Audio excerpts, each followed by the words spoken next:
বন্ধুগণ, আজ আমি কই মাছের ঝাল করব ডাঁটা আলু দিয়ে। ডাঁটা দেবো, আলু দেবো, পেঁয়াজ দেবো, বাটা হয়ে গেছে সব রকম। আমি আবার দেখে দিচ্ছি কি কি দেবো বলে। কাঁচা লঙ্কা, গোলমরিচ, জিরে, ধনে গোটা, আর এটা ফোড়ন দেবো বলে রেখেছি শুকনো লঙ্কা, তেজপাতা আর জিরে। এবার মা রান্না চালু করবে। তেল দেবো, তবে মাছ ভালো উঠবে। তো বাছা হয়ে গেছে, এবার আমি হলুদ লাগিয়ে দেবো আর নুন ভালো করে লাগিয়ে দিলে লাগে গায়ে ভালো। এই যে এই যে মেখে নিলুম। এবার কড়াটা তেল দেবো, গরম হয়ে গেছে কড়াটা, তেল ঢেলে দিল, তেল ঢেলে দিচ্ছি। তেলটা হালকা গরম হয়ে গেলে এবার মাছগুলো একটু পরে গরম হবে আর ছাড়বে। মাছগুলো ছেড়ে দেবো। তারপরে এবার মাছগুলো ছাড়লুম, আর তেল গরম হয়ে গেছে।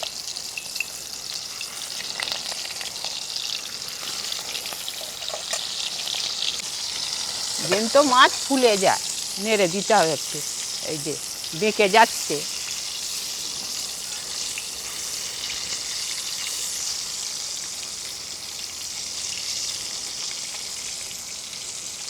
জ্যান্ত মাছ, কই মাছ, এতে না চোখের পক্ষে খুব ভালো হবে। লাল লাল করে মাছগুলো ভাজা হয়ে গেছে, এরকম গোল্ডেন ব্রাউন কালার হয়ে যাবে। এবার মা মাছগুলোকে তুলে নেবে। তুলে নেব, এই যে তুলে নিচ্ছি।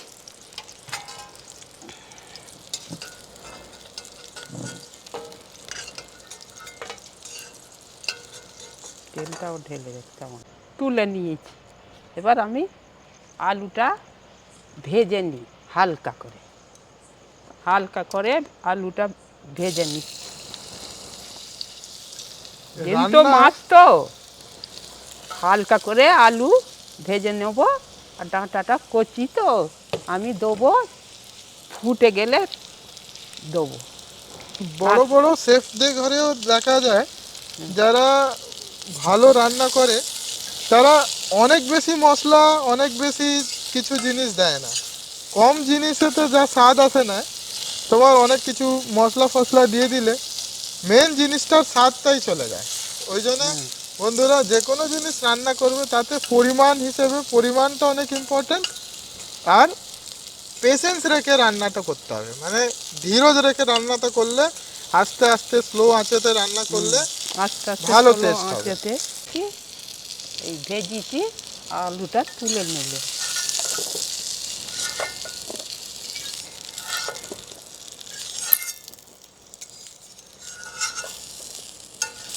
আলুটাকে হালকা হালকা ভেজে তুলে নিতে হবে। বান্না পরিমাণ এবার এই বাজনাটাকে হালকা কষে নিতে হবে। হ্যাঁ, হালকা কষে, হালকা হালকা এটাকে নাড়তে থাকতে হবে। হ্যাঁ, হাতে বাটা বাটনা দিয়ে রান্না করলে খুবই সুন্দর টেস্ট হয়। দেখো কত সুন্দর, এখনই এমন সুন্দর টেস্ট আসছে, আর টেক্সচারটাও খুব সুন্দর আসছে। বান্নাটা এবার কষা হয়ে গেছে। হ্যাঁ, একটু এতে হলুদ, এবার একটু হালকা হলুদ দিতে দেবো। হবে, হ্যাঁ, আর নুন দিতে হালকা, হবে তো। হ্যাঁ, নুন দিয়ে দেবো নুন পরিমাণ পরিমাণ মতন। হিসেবে হ্যাঁ, নুন, আপনারা যেরকম নুন খান সেরকম নুন দিতে পারেন। হালকা হালকা নাড়তে থাকবেন। দেখো, মোটা কড়াতে যদি রান্না করো কম তেল দিয়ে, হালকা হালকা নাড়তে থাকলে কোনোদিন লাগবে না। তো ঢাকা দেওয়া হয়ে গেল। হালকা ঢাকা দিয়ে রান্না করলে বেশ আস্তে আস্তে রান্না ভালো হয়। তরকারি করবো তো, এতে একটু গরম জল ঢেলে দিল।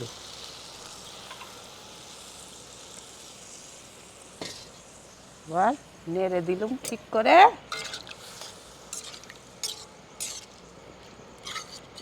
একটু তরকারি করতে হবে জুস জুস মতো।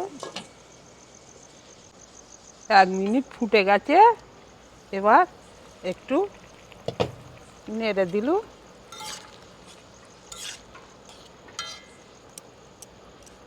আর 5 মিনিট ফুটলে তারপরে মাছটা দেবো।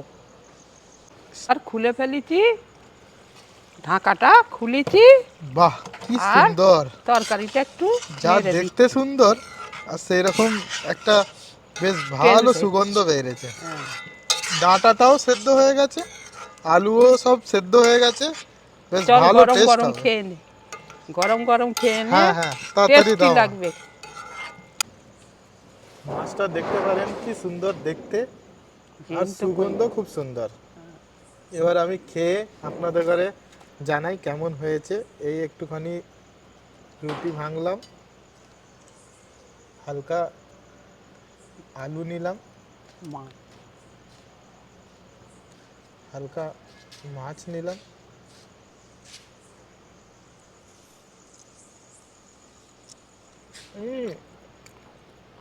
খুবই সুন্দর। সেরম মাছটাও আলুটাও বেশ ভালো সেদ্ধ হয়ে গেছে, গ্রেভিটাও খুব সুন্দর হয়েছে। আর এই তো একটা ডাঁটা খেয়ে আপনাদের ঘরে দেখাই।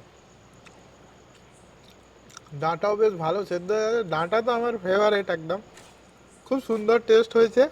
এটা অবধি যদি আপনারা দেখছেন তাহলে চ্যানেলটাকে লাইক করেন, কমেন্ট করেন, সাবস্ক্রাইব করেন আর শেয়ার করেন এমন যারা এসব রান্না করতে চান। আজকের জন্য ধন্যবাদ।